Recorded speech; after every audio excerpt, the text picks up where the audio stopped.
Hey guys, I hope you're doing really well. In this video, I want to cover some important rules, or you could say 5 tips which will help you invest and navigate your way through a crisis like COVID that we're experiencing right now. So number one, first and foremost, with uncertainty, you should personally look at your finances and increase your emergency fund, right? So during this time where a lot of businesses are going into halt, I would say it's a good idea to have roughly 3 to 12 months of living expenses ahead of time. This will give you a bit of cushioning in case something happens with your existing job, or you find yourself having to find employment elsewhere. So personally for me, I think if you've got around $15,000 saved up, that will easily cover your expenses and costs for the 12 months, assuming that you don't have a mortgage. If you have a mortgage, you probably need to be even more diligent with your expenses, but that's tip number one.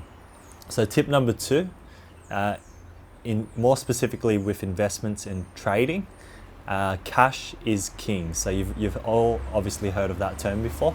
I would recommend, if you're a trader or an investor, always have 15% cash in your trading accounts or your investment accounts at all times, regardless of how bullish or how confident you are in the market heading in any particular direction.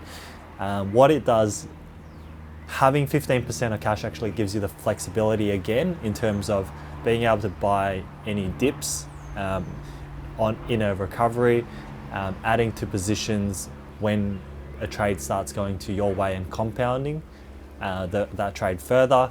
It also just gives you, I'd say, from a psychological point of view, it's going to give you a bit of reassurance knowing that you can still actively trade or decisively add to your position or have that safety buffer. So that's tip number two. Cash is always king. Keep around 15% of your trading portfolio in cash at all times. Tip number three is, if you're invested, you should never be 100% invested in any investment. So whether that's property, shares, Bitcoin, bonds, or currencies or commodities, you should never be 100% invested in anything. Look at purchasing, a variety of assets in different asset classes if you can. So, look at extending your portfolio. If you have shares and you don't have any property, consider looking at how you can get your foot into the market with property. If you've got property but you don't have any liquid assets, then consider buying shares. There's also bonds as an option. You've got Bitcoin, and then you've got gold and other commodities. So just general advice, try to avoid having all your eggs in one basket, so to speak. You've heard this thousands of times, but more specifically, try to invest in different asset classes, not just in equities across different industries. This will provide some cushioning and also will give you some flexibility again.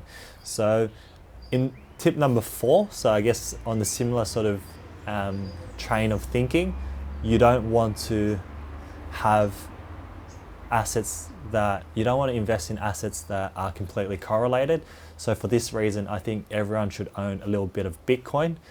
Even if you think it's highly risky and you're not interested in that market, I think it makes sense for everybody to consider owning 1% of your total investments in Bitcoin at least, right? So it just gives you the cushioning, even if you don't think anything will come of it.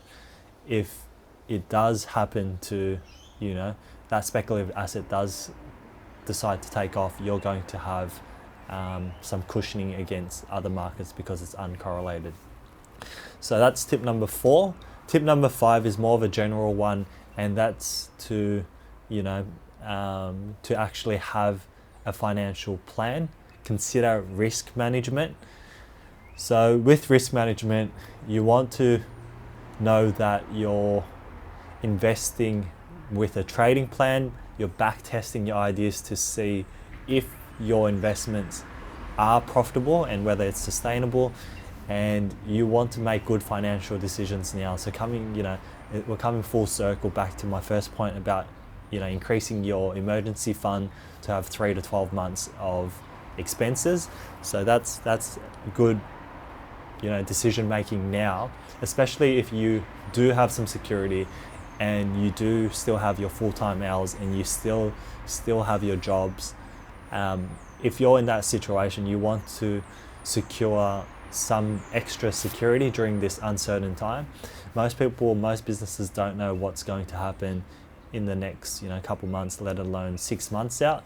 So I would say now more so than ever, it makes sense to start planning, to figure out your investment, trading and risk management, rules that you're going to stick by, but then also looking at your personal finances and seeing how you can start making good financial decisions now, which your future self will thank you for.